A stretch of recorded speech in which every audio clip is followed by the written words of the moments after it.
नागपूरस्थ मोठे धनिक बापूसाहेब बुट्टी नामक, तया हस्ते हे बाबांचे स्मारक उभविले देख बाबांनी।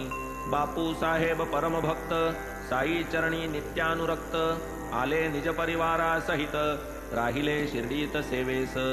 धरुनी साई चरणी हेत नित्यानुवर्ती तेथेच वसत, पुढेही तैसेच नित्यांकित रहावे शिर्डीत वाटले। घ्यावी एखादी जागा विकत, उठवावी एक छोटी इमारत, स्वतंत्रपणे वसावे तेथ आले की मनात तयांच्या। येथे हे पेरिले मूळ बीज, त्याचाच वृक्ष हे मंदिर आज। दृश्य स्मारक भक्त काज, साई महाराज प्रेमाचे। कैसा कैसा याचा उभारा, झाला उपक्रम कवण्या प्रकारा। कैसा हा आला या आकारा, वृत्तांत सारा अवधारा।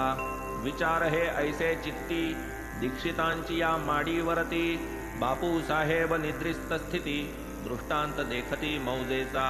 तेथेच एका बिछाण्यात माधवरावही असता निद्रिस्त, त्यासही तोच दृष्टांत परमविस्मित दोघेही। बापू साहेब स्वप्न देखती, बाबा तया ते आज्ञापिती। आपणही आपुला वाडा निश्चिती, देऊळा समवेती बांधावा। होता क्षणीचा हा दृष्टांत, बापू साहेब जाहले जागृत। आमूल स्वप्न आठवीत, आसन स्थित निज शेजे।